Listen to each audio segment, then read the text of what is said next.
I have, I think, one of the craziest child abduction stories I have ever heard in my life. Started having some issues because my mother-in-law came to stay with us to help with the baby. A lot of tension in the house, and ultimately I made the decision to tell my wife that her mom had to go back home. I was woken up at about 2 a.m. by the Orange County Sheriff's Department and was put in handcuffs, accused of domestic violence, taken to jail. She gave her ruling and said, I'm not granting this restraining order. I don't think this man's abusive. So they still gave her full custody, even after she falsely accused you of abuse? That same day that she got full custody, she got a DUI, hit and run with our son in the car.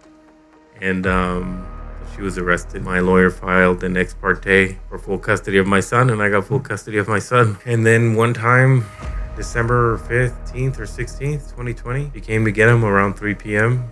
in the afternoon, and she was supposed to bring him back about 6. 6 came and went. I called her, 6:10. She didn't answer. I just called the cops. I let them know. They didn't take me seriously at first. We drove over to her residence. There was nobody there. They came back the next day about 11 a.m. and they said, good news is we found your son, unfortunately. But they said, unfortunately, she took him out of the country. Without thinking much about it, 30 days later, I just booked the flight and went to Ukraine to see what I could do to bring my son home. The government had me fill out this form, provide all my court documents, showing that I had full custody. She was charged with 3 counts of kidnapping. This child needs to be returned to his home country. But there was really no one to enforce it. I mean, you can have these orders. Nobody wants to enforce them. There's not much you can do about it. I was in Ukraine, on the eastern part of Ukraine, of Mariupol, and November, December, when the government was already announcing that war was imminent with Russia. Courts weren't going anywhere. His mom wasn't being any more reasonable.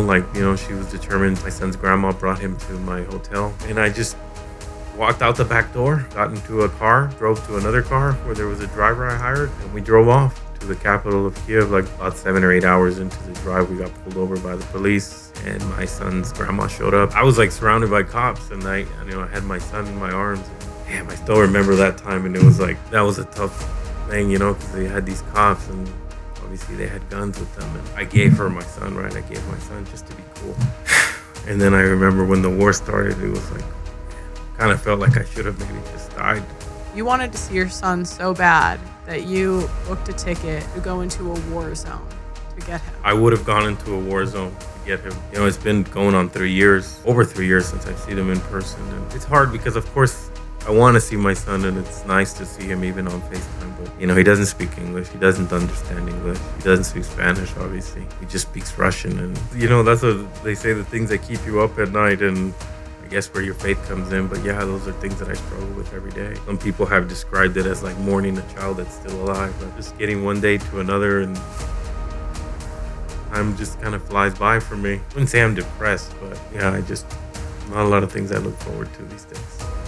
Those people that you assume will help you when something like this goes down, and they're frankly hostile towards you. FBI I talked to, they were dismissive, and when you try to follow up with them, they're angry. Anytime a man complains, he's just shut down, nobody wants to hear it. Yeah, I don't know who they're kidding.